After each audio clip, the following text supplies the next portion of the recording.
Charles III sera couronné le 6 mai prochain. Alors qu'il s'apprête à prêter serment, le nouveau monarque se penche sur un nouveau projet, la rédaction d'un manuscrit en collaboration avec l'écrivain Tony Juniper, dont la thématique liée aux enjeux climatiques s'adresse à un jeune lectorat. Le couronnement de Charles III est imminent. Arrivé sur le trône d'Angleterre en septembre dernier, CIST le 6 mai 2023, à l'abbaye de Westminster, que le fils d'Élisabeth II sera couronné sous les yeux du monde entier et devant de nombreux convives, comme Tom Cruise, qui devrait exceptionnellement mettre en pause le tournage de Mission Impossible pour l'occasion, mais également le prince Harry et Meghan Markle, dont la présence a pourtant longtemps été mise en doute. Un événement particulièrement attendu qui se déroulera donc en grande pompe et qui sera notamment rythmé par 12 morceaux inédits.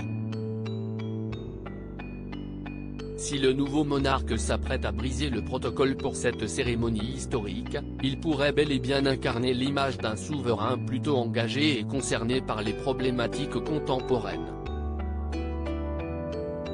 Sur le point de prêter serment, l'époux de Camilla Parker Bowles se penche apparemment sur l'écriture d'un ouvrage qui, dédié à de très jeunes lecteurs, prend pour thème la sensibilisation au réchauffement climatique.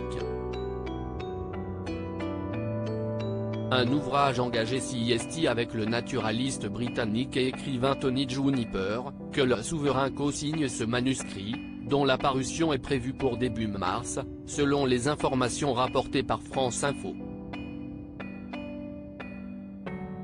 5 ans auparavant, le scientifique et le père de William et Harry avaient déjà collaboré à l'occasion d'un livre réservé à un lectorat adulte, ayant pour sujet les enjeux du dérèglement climatique.